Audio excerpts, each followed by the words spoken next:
રાજ્યમાં ખાદ્ય પદાર્થમાં જીવાત નીકળવાનો સિલસિલો હજુ પણ ચાલુ છે। વિરમગામમાં દાબેલીમાંથી કીડી મકોડા નીકળ્યા। રાધે હોટલ પર દાબેલીમાંથી કીડા મકોડા નીકળ્યા છે।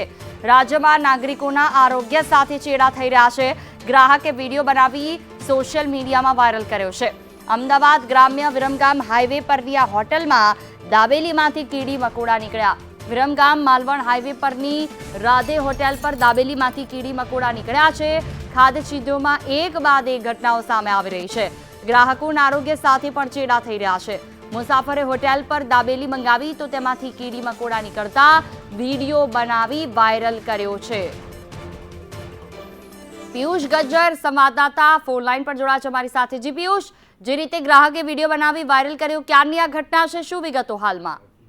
જી જોઈએ આપણે જણાવી દઉં કે છેલ્લા ઘણા સમયથી એક બાદ એક ગુજરાતમાં અલગ અલગ ખાદ્ય ચીજોમાં અલગ અલગ જે જીવાતો અને જે સામે આવી રહી છે ઘટનાઓ, જેને લઈને વિરમગામ હાઈવે પરની જે એક હોટલ છે રાધે હોટલ કરીને, જેને એક બસના મુસાફર દ્વારા અંદર દાબેલી ખાવા જાય છે અને દાબેલીમાંથી કીડા મકોડા નીકળવાની ઘટના સામે આવી છે અને વિડીયો જે છે એ મુસાફર દ્વારા વાયરલ કરવામાં આવ્યો છે। જી બિલકુલ, તમામ જાણકારી બદલ આભાર।